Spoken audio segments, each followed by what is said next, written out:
이 금방 말씀드렸듯이 이 문제는 다이아메탈을 구하는 문제입니다. 그래서 다른 조건이 주어졌을 때 다이아메탈을 어떻게 구할 거냐 하는 그런 문제가 되는데요. 우리가 알고 있는 관계식들이 이런 관계식들이 있어요. 근데 조금 우리가 생각을 해보면 5장에서 이런 얘들 사이에 어떤 펑셔널 무차원수의 펑션으로 표현을 하자면 이렇게 이제 표현을 할 수가 있다는 걸 이미 이야기한 적이 있습니다. 러프니스까지 이제 포함을 하면요. 근데 이렇게 표현할 수 있다는 것까지는 우리가 아는데 이게 뭔지는 알 수가 없어요. 이게 어떤 관계를 갖고 있는지 알 수는 없습니다. 그래서 할 수 없이 요 관계를 안다면 그 관계를 이용해서 구할 수 있는데 그 관계를 모르기 때문에 할 수 없이 반복 계산을 통해서 구할 수밖에 없습니다. 자, F는 이제 HF하고 여러 번 말씀드렸듯이 이런 관계가 있죠. 이런 관계가 있습니다. 반드시 이런 관계가 있고요. 그리고 이 우변의 값들을 다시 다른 변수들, 벨라스티 대신에 Q를 넣고 뭐 이렇게 표현을 하게 되면 이렇게 이제 표현을 할 수가 있어요. 이렇게 표현을 할 수가 있습니다. 그래서 우리가 어떤 전략을 사용하냐면은 다이아메탈을 알아야만 이 무디 차트에서 이 관계가 딱 떨어지는지 알 수 있어요. 그렇죠.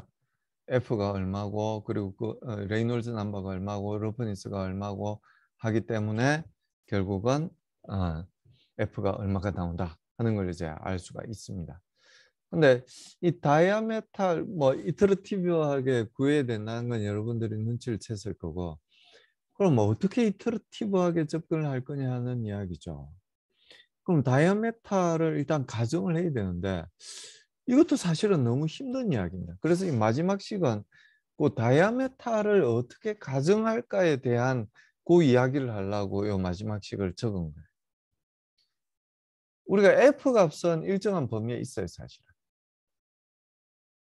이런 범위에 있잖아요. 이 무디 차트에서 벌써 이런 범위에 있잖아요.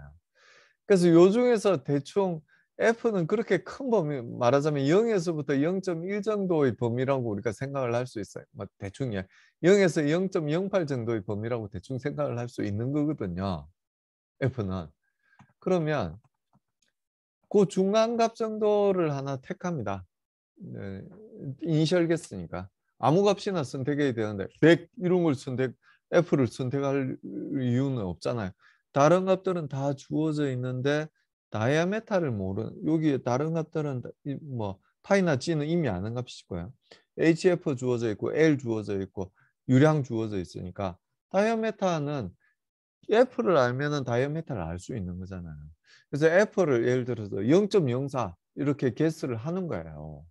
전혀 엉뚱한 값이 아닌 그 무디 차트에 있는 중간값 정도로 F를 개수를 하는 겁니다. 그럼 이 손실수도와 이 유량에서의 다이아메타가 얼마인지를 아는 거잖아요. 여기부터 출발하는 겁니다. 그 다이아메타로부터 출발하는 거예요.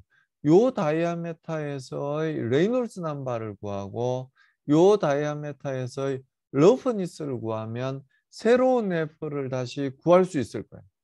그 F를 가지고 다시 다이아메타를 구하고 나머지 값들은 고정되어 있는 값이니까요.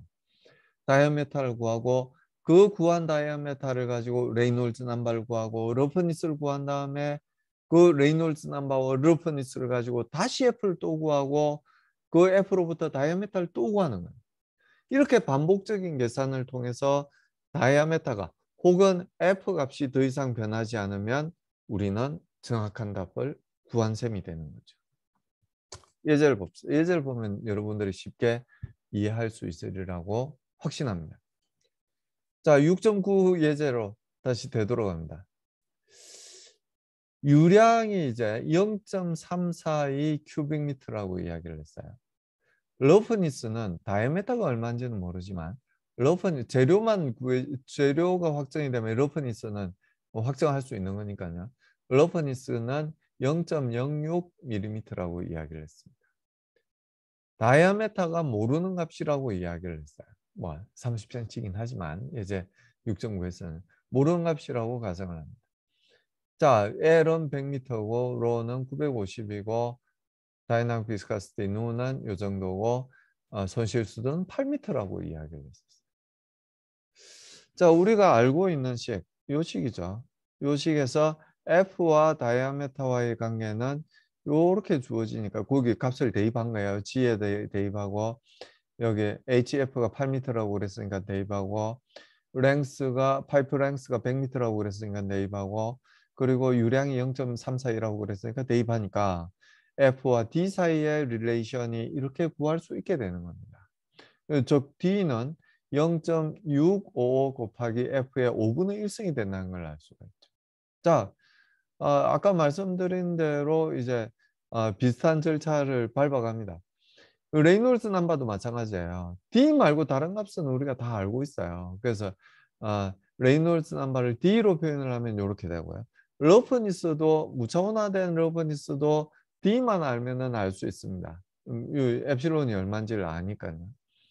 자, 그래서 처음에 F를 얼마로 가정을 했냐면은 여기는 0.03으로 가정을 했어요. 저는 아까 0.04라고 그랬는데 0.03으로 가정을 했습니다. 0.03으로 가정을 하게 되면 F를 0.03으로 가정하면 D가 얼마인지 나오죠. 0.325m가 됩니다. 그때 이제 레이놀즈 넘버를 구하면 0.325를 여기 대입하면 레이놀즈 넘버가 67,000이 된다는 걸 알 수 있고요. D가 0.325라면은 D분의 엡실론은 1.85 곱하기 10의 마이너스 4승이 된다는 걸 알 수 있어요. 그럼 요 레이놀즈 넘버와 요 엡실론을 가지고 다시 새로운 F를 이 무디 차트에서 구할 수가 있게 됩니다.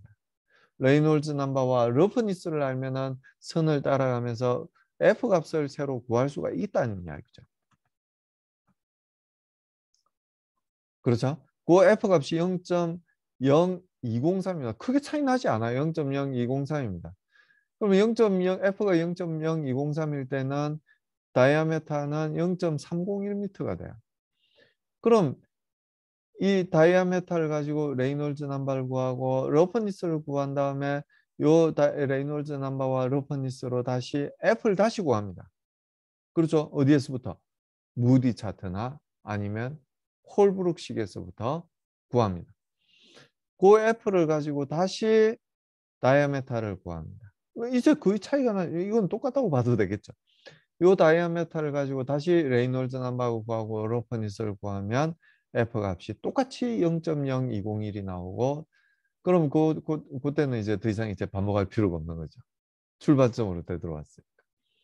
그래서 다이아메타가 결국 30cm가 된다는 사실을 우리가 알 수 있게 됩니다. 그리고 네 가지 유형 중에 속해 있지는 않지만 러프니스를 구하는 문제가 있어요. 그러니까 이 파이프의 재질을 뭘 사용해야 될지를 결정할 수 있을 것 같아요. 예제 6.6으로 이제 되돌아가는 겁니다. 평균 속도는 1.8m/s이라고 그랬고요. 다이메타는 이렇다고 그랬고 랭스는 60m라고 그랬고 물인 것 같습니다. 덴시티는 998이라고 그랬고 비스카시티는 0.001 파스칼세크라고 그랬고 손실수두는 펌프를 아마 이런 걸 썼나 봐요. 1.32m라고 그랬습니다. 그때 러프니스가 얼마인지를 묻고 있습니다. 자, 유량은 평균 속도에다가 단면적 곱해주면 바로 유량을 구할 수 있죠. 유량은 0.032 큐빅미터/섹입니다. 레이놀즈 넘버는 뭐 다른 조건이 다 구해졌으니까 27만이라는 걸 알 수가 있죠. 알 수 있습니다. 그리고 손실수두와 나머지 값들이 다 주어졌으니까 F가 얼마인지 알 수 있죠. 0.0입니다.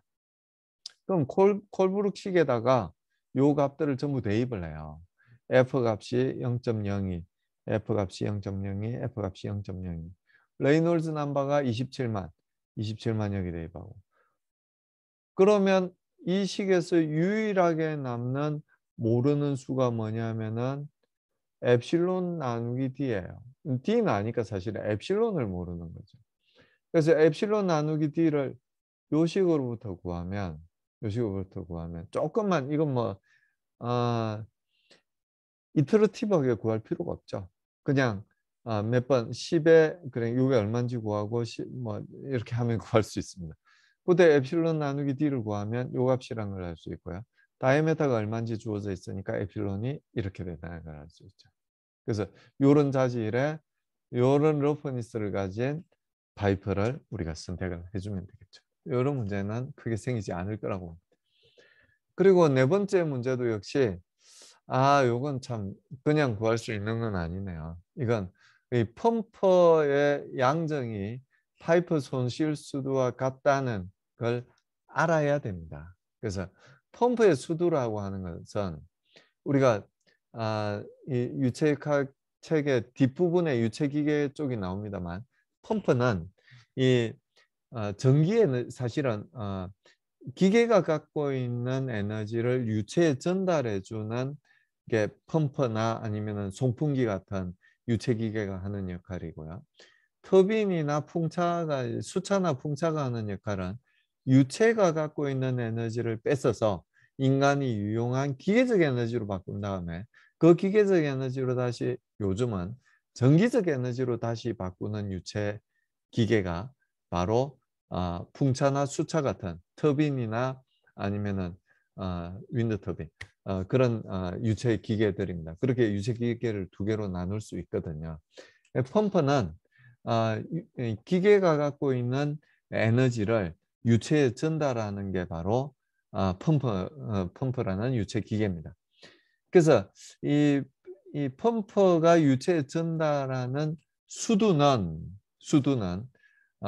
계속 수두에 대해서 이야기를 했잖아요. 유체가 갖고 있는 에너지를 길이의 차원으로 표현한 게 수두입니다. 그래서 이 펌프가 전달하는 이 에너지, 이 파워를 길이의 차원으로 표현을 해주려면 로지 Q로 나누어 주면은 길이의 차원으로 표현을 할 수가 있어요. 그게 펌프 양정입니다. 펌프 수두죠. 펌프가 유체에 전달해주는 수두입니다. 그러니까 그 파워를 로지 Q로 나누어주면 펌프 양정을 구할 수가 있게 되는데요. 그 펌프 양정은 결국 언제 소비를 하게 되냐면 그건 사실은 압력 에너지 형태로 유체에 전달해 주게 되고 유체가 가지게 되고 유체가 가진다기보다는 전달해 주게 되고 그걸 파이프를 흘러가면서 소비를 하게 됩니다. 즉 손실수도 HF로 발생을 하게 되는 겁니다.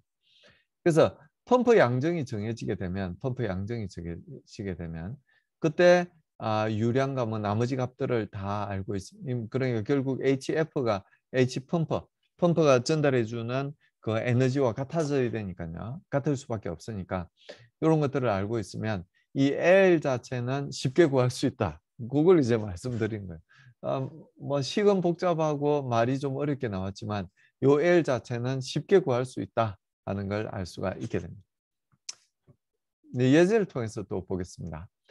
펌프가 물에다가 450와트를 딜리버 한다고 그랬어요. 그러니까 펌프가 이 물에다가 450와트를 전달해 준다는 이야기. 요 정도 에너지를 전달해. 그럼 수도 차원으로 표현을 하면 어떻게 되냐면 450와트를 로지 Q 여기 이제 주어진 조건들 있잖아요. 벨라스티가 1.8m/s이라고 그랬으니까 단면적 15cm가 다이아메타라고 그랬으니까요. 유량을 구할 수가 있을 거고 물의 덴시티는 알고 있고 그래비티도 알고 있고 유량은 금방 구했으니까 그 유량을 사용하면 결국 펌프가 유체에 전달하는 수두는 1.43m라는 걸 알 수가 있어요. 그러니까 1.43m 위로는 만약에 이 마찰 손실이 없다면 1.43m는 펌핑할 수 있다는 이야기. 근데 마찰 손실이 안 생길 수가 없잖아요. 그러니까 1.43m 펌핑할 수 없어요. 그러니까 1.43m보다 낮은 그러니까 최대 펌핑할 수 있는 높이가 1.43m예요. 1.43m보다 낮은 펌핑을 할 수밖에 없어요. 그래서 펌프가 전달하는 수두는 1.43m입니다. 그리고 이제 레이놀즈 넘버는 이제 뭐 이 평균 속도 알고 있고 다이아메터 알고 있고 물이라는 걸 알고 있으니까 레이놀즈 넘버 얼마인지 알고 있고요. 러프니스가 얼마인지 알고 있죠. 캐스트 아이언이라고 그랬으니까 알고 있죠. 알고 있어요. 그래서 이 F를 구해보면 F는 0.0198이 된다는 걸 알 수가 있죠. 그럼 요 식에 이제 전부 대입하면 됩니다. 요거 금방 구했죠? 요렇게 1.44m 된다는 걸 구했어요. 요게 요거하고 가서 요게 1.44m가 돼야 된다는 이야기예요. 그 F 얼마인지 구했고. 그럼 요 에리아 구하는 건 누워서 떡 먹겠죠. 66m가 된다는 걸 알 수 있어요. 그러니까 수두가 1.44m 되는 펌프를 가지고 수평으로 이동시킬 수 있는 요 유량, 요 유속으로 이 다이아메탈을 가진 파이프, 캐스트 아이언으로 만든 요 파이프를 통해서 몇 미터나 이송시킬 수 있냐면은 66m를 이송시킬 수 있다는 이야기. 네, 그렇게 구할 수가 있게 됩니다.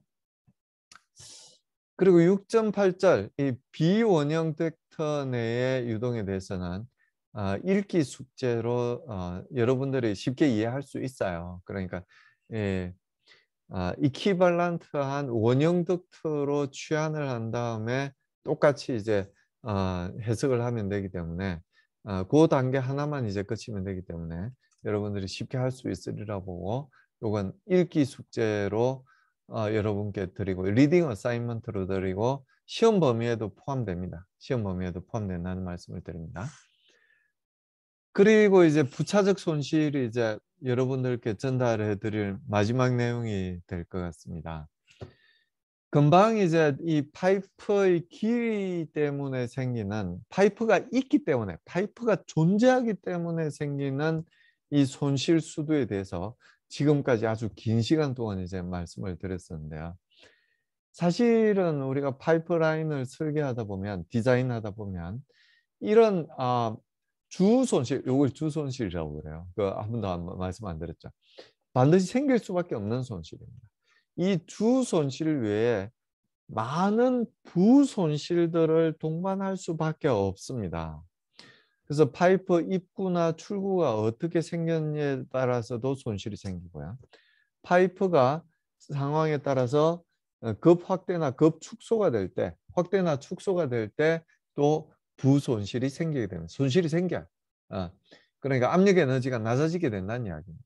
아니면 밴딩을 만든다든지 엘보를 만든다든지 아니면 T를 설치를 한다든지 이런 이형 부분에는 반드시 다시 추가적인 손실이 생길 수밖에 없습니다. 유량 조절을 하기 위해서 밸브를 설치했다면 역시 밸브에서도 추가적인 손실, 여기서 말하는 부차적 손실이죠. 추가적인 손실이 생길 수밖에 없어요. 그리고 이 급격한 확대 축소뿐 아니라 완만하게 확대 축소하더라도 이 급 확대 급 축소보다는 작긴 하지만 손실이 생길 수밖에 없어요. 부차적 손실이 생길 수밖에 없습니다. 근데 이렇게 5가지 경우에 대해서만 이제 뭐 다른 경우도 있을 수 있습니다만 이 값들이 손실량이 작아서 부차적 손실, 이게 손실량이 커서 주 손실이라고 말씀드리는 건 아니에요. 요건 생길 수밖에 없는 손실이고 얘들은 이런 경우가 있으면 생기는 손실들이에요. 그래서 요건 주 손실보다 오히려 큰 경우도 있지만 이 손실량이 작다는 그런 건 아닙니다. 그래서 부차적 손실이 오히려 주 손실보다 더 큰 경우도 있을 수 있다는 걸 한 번더가 아니라 미리 말씀을 드립니다. 그래서 우리가 이미 이 주 손실에 대해서 이야기를 했기 때문에 이 부차적 손실들도 요값 형태로 우리의 편의를 위해서 필드에 있는 분들의 편의를 위해서 요 형태로 만들어 두었어요. 그래서 그거에 대해서 말씀드리려고 그럽니다. 그래서 사실 이 프레셔 드랍이 얼마나 생기는지를 보면 뭐 예를 들어서 이런 밸브 앞뒤로 프레셔 드랍이 얼마나 생기는지를 보면 즉 델타 P가 얼마나 생기는지를 보면 이 델타 P를 길이 차원으로 만든 게 수두 손실이잖아요. 그래서 로지만 나누어주면 수두 손실이 얼마인지 구할 수 있어요. 그걸 어떻게 표현을 했냐면은 요렇게 표현을 했잖아요. 요렇게 표현을 했어요. 그래서 이 부차적 손실은 요건 사실은 이 밸브 때문에 생긴 손실인데 그게 다이아메타나 파이프 랭스하고 상관이 있는 건 아니잖아요. 그래서 근데 벨라스티하고는 상관이 있을 거란 걸 여러분이 추측할 수 있을 거예요. 그래서 이 값은 냅두고요. 이 F 곱하기 D분 이렇게 델타 P가 측정이 되고 HM이 얼마인지를 알았다면 이걸 요 값으로 표현하겠다는 거예요. K 값으로 표현하겠다는 거예요. 어떤 벨라스티가 주어졌을 때 이 밸브에서 벨라스티가 얼마인지 주어졌을 때 벨라스티가 얼마 주어졌을 때 수두 손실이 얼마 델타 P가 얼마인지를 측정한 다음에 델타 P가 알면 그걸 로지로 나눠주면 수두 손실 HM 값을 구할 수 있잖아요. 고벨라스티일 때의 K 값을 구하겠다는 이야기입니다. 이건 이제 아는 값이죠. 그게 2G를 곱하고 이 주어진 벨라스티로 나누어주면은 K 값을 구할 수 있어요. 그 K 값을 우리가 자료로 제공해 주겠다는 이야기입니다. 그럼 이 값을 알면 벨라스티가 얼마가 주어졌을 때 그 밸브에서 주어지는 수두 손실이 얼마인지는 쉽게 구할 수 있다는 이야기죠. 밸브 회사에서 요 값을 주게 되면은 요 값을 주게 되면 이 밸브 때문에 생기는 HM 값을 알 수 있게 된다는 이야기입니다. 유량이 얼마일 때 K 값이 얼마이기 때문에 HM 값이 얼마인지 알 수 있고 HM이 얼마인지를 알면은 델타 P를 알 수 있다는 이야기입니다.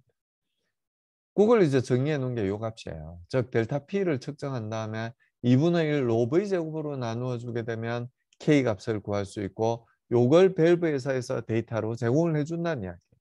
혹은 여러분들이 밸브 회사에 근무를 한다면 요 델타 P를 측정을 해서 2분의 1 로브의 제곱으로 나누어 준 다음에 K 값을 데이터베이스로 만들어서 유저들에게 제공을 해준다는 이야기입니다. 그래서 이런 식으로 이제 K 값들을 전부 제공을 해주고요. 주 손실에다가 이 부가적인 손실들을 전부 더해준 값이 전체 수두 손실 값이 되는데요. 그 값은 이렇게 구할 수 있다는 이야기입니다. 요 값 곱하기 요 값이 주 손실이었잖아요. 요 값은 공통되지만 이 K 값들, 손실 개수 K 값들은 전부 더해줘야 되겠죠. 밸브가 하나만 있는 게 아니잖아요. 이 밸브에 대해서도 이야기를 하고 밴드에 대해서도 이야기를 하고 파이프 입출구에 대해서도 K 값이 있을 거고 확대 축소에 대해서도 K 값이 있을 거예요. 그런 K 값들만 전부 더해주게 되면 엔드 유저 입장에서는 전체 수두 손실이 얼마일지 예측을 할 수 있게 된다는 이야기입니다. 그래서 아니면 이제 등가 길이로 이제 구해야 되는데요. 예, 요 값들은 이제 그 시스템에서 주 손실이 F 그리고 이 다이아메터가 D인 파이프 시스템, 벨라스티가 V인 시스템에서 이 등가 길이로 주어지는 방법도 이제 구할 수가 있어요. 그러니까 K 값을 주어지든지 아니면 등가 길이로 이제 주어지는 그런 방법이 있을 수가 있습니다.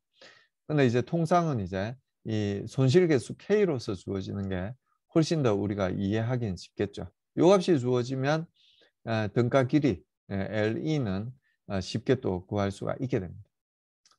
그래서 요런 밸브들도 이 각각에 대해서 이 요렇게 그 손실계수 K 값을 이렇게 주어지게 됩니다. 그래서 밸브인 경우도 풀리 오픈됐을 때의 풀리 오픈돼 이게 완전히 열렸을 때입니다. 완전히 열렸을 때 어떤 밸브 형태에 따라서 이 K 값들이 이렇게 주어지게 되고요. 엘보도 마찬가지로 엘보 형태에 따라서 그리고 크기에 따라서 이 K 값들이 이렇게 주어지게 돼요. T도 마찬가지고. 이런 데이터베이스들을 이 K에 대한 데이터베이스들이 있으면 어떤 유체 기계를 설치하더라도 밸브를 설치하더라도 손실되는 부차적 손실을 구할 수 있고 주 손실과 더해주면 토탈 헤드 로스를 구할 수가 있게 된다는 이야기입니다. 그리고 이건 플라이 밸브, 즉 나비 밸브인데요. 이 궤도 각도에 따라서 그 K 값들이 다르게 나옵니다. 그래서 많이 열리게 되면 거의 0에 가까운 값을 구할 수 있고요. 또 밸브가 많이 닫히게 되면 20도밖에 안 열려 있으면 이렇게 K 값이 엄청 큰 값, 수두 손실이 엄청나게 크죠. 그래서 이제 유량이 사실은 줄어들게 됩니다. 유량 조절할 때 이제 사용하는 게 밸브니까요. 이렇게 많이 조절을 할 수가 있게 됩니다. 그리고 이렇게 구분간, 이 곡간도 이제 이 직간에 비해서 부차적 손실이 발생하게 되는데요. 세타가 180도 완전히 이제 유턴하는 그런 형태인 경우에는 이 D분의 R, 이 레디어스가 얼마인지에 따라서 그 값이 달라지겠지만 레디어스가 크면 클수록 D에 비해서 R이 크면 클수록 이렇게 큰 값을 이제 가지게 됩니다. 90도로 꺾여졌을 때는 이런 그래프, 그리고 45도로 꺾여져 있는 경우에는 이런 식으로 값이 주어지게 됩니다. 또 입출구에서도 마찬가지예요. 우리가 직관적으로 생각했을 때 요 경우하고 이렇게 라운드가 진 경우하고 이렇게 각이 져 있는 경우하고 어느 쪽이 손실이 더 크겠어요? 맞아요. 여러분들이 예측하시는 대로 요 경우 라운드가 있는 경우가 더 작습니다. K 값이 더 작아요. K 값이 뭐 있는지 기억나시죠? 요가 델타 P가 더 작게 돼. 압력 손실이 더 작게 된다는. 압력 손실이 작다는 이야기는 수도 손실이 작다는, 에너지 손실이 작다는 이야기입니다. 이게 에너지 손실이 작아요. 요렇게. 그래서 요렇게 됩니다. 요 샤프한 90도로 꺾여져 있는 경우에 비해 90도로 꺾여져 있는 경우는 0.5가 되는데요. 그에 비해서 D분의 R이 크면 클수록 D분의 R이 요 방향이 크면 클수록 K 값이 더 작아지게 됩니다. 작아지게 돼. 그리고 이렇게 각재는 그냥 귀찮아서 이렇게 깎아낸 경우에는 이렇게 그 각도가 얼마냐에 따라서 각도가 이렇게 작으면 작을수록 더 큰 값을 가지게 되겠죠. 10도일 때하고 50도일 때 이게 적절한 값이 있네요. 10도일 때하고 50도일 때가 거의 비슷한 값이고 30도로 깎으면 오히려 더 작은 값을 가지게 됩니다. 그러니까 10도 깎았다가 30도 깎으니까 작아져서 그걸 50도로 깎으니까 오히려 더 커지는 거죠. 그래서 요 상황 10도, 50도, 30도에서는 30도가 가장 옵티멀한 그런 값이라는 걸 알 수가 있어요. 물론 이렇게 라운드 처리를 하면은 더 K 값이 수도 손실이 더 작아지긴 하지만요. 그리고 이런 입구에서도 마찬가지예요. 이 T의 값이 0일 때, 그러니까 거의 0일 때죠. 아니면 T의 값이 0.02B일 때, 이건 두께가 좀 있는, 두께가 얇으면 얇을수록 K 값이 더 큰 값을 가진다는 걸, 상대적으로 더 큰 값을 가진다는 걸 알 수가 있고요. L이 커지면 커질수록 K가 더 크다. 즉 손실 수도가 더 커진다는 걸 알 수가 있게 됩니다.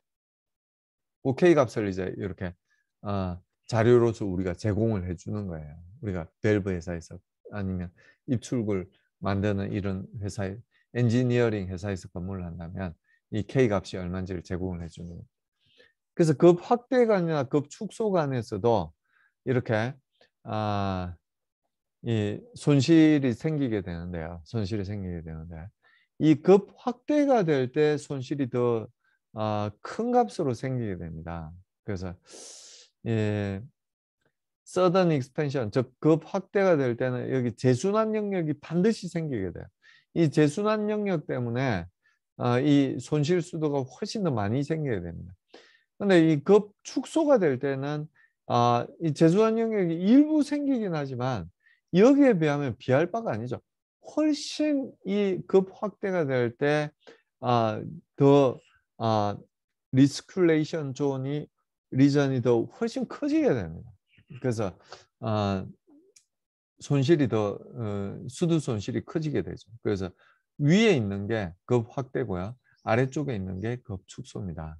이 다이아메타의 비율, 급 확대 또는 급 축소되는 그 비율에 따라서 다른 값을 가지게 되는데요.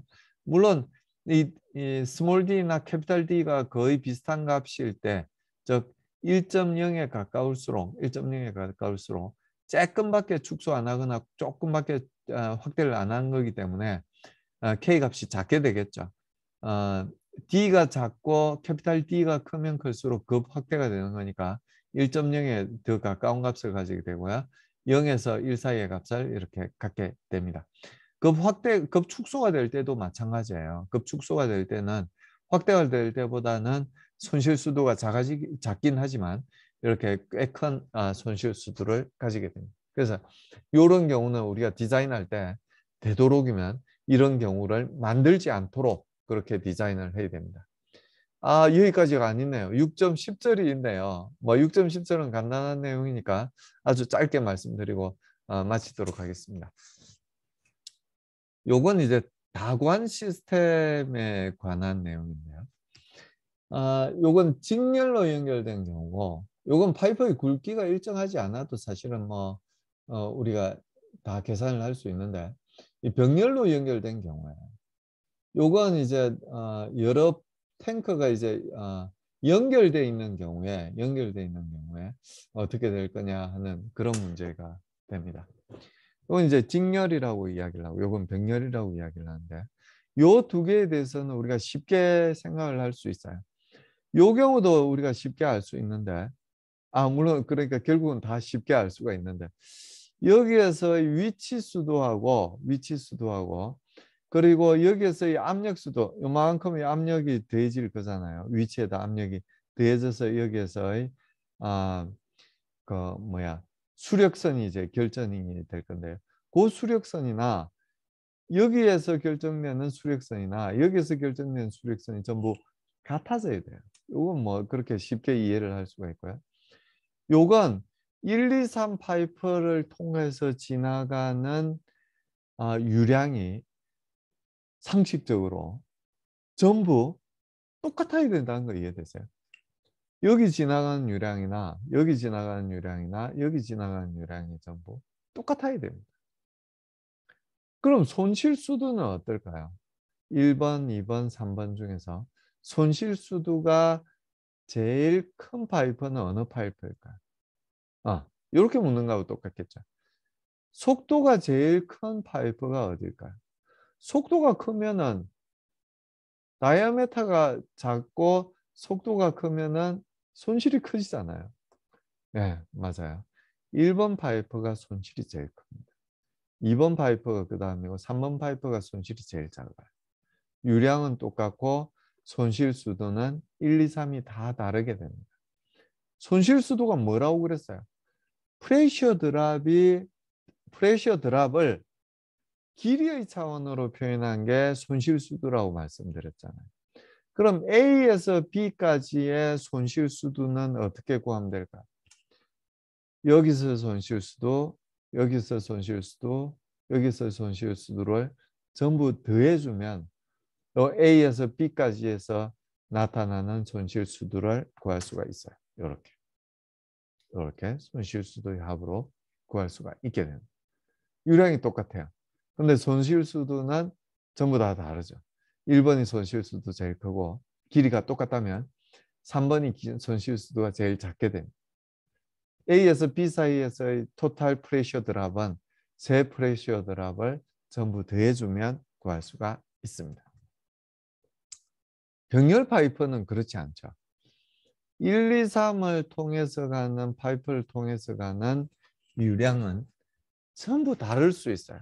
심지어는 1번, 3번으로는 유량이 거의 없고 2번으로 다 갈 수도 있어요. 1번, 3번은 그냥 모세관처럼 얇게 만들어 놓고 아니면 밸브를 중간에 안에 설치를 해놔서 밸브를 막아버리고 2번으로만 가게 할 수도 있잖아요. 아니면 1번에 밸브를 열고 1, 2번으로 유량이 가게 할 수도 있는 거고요.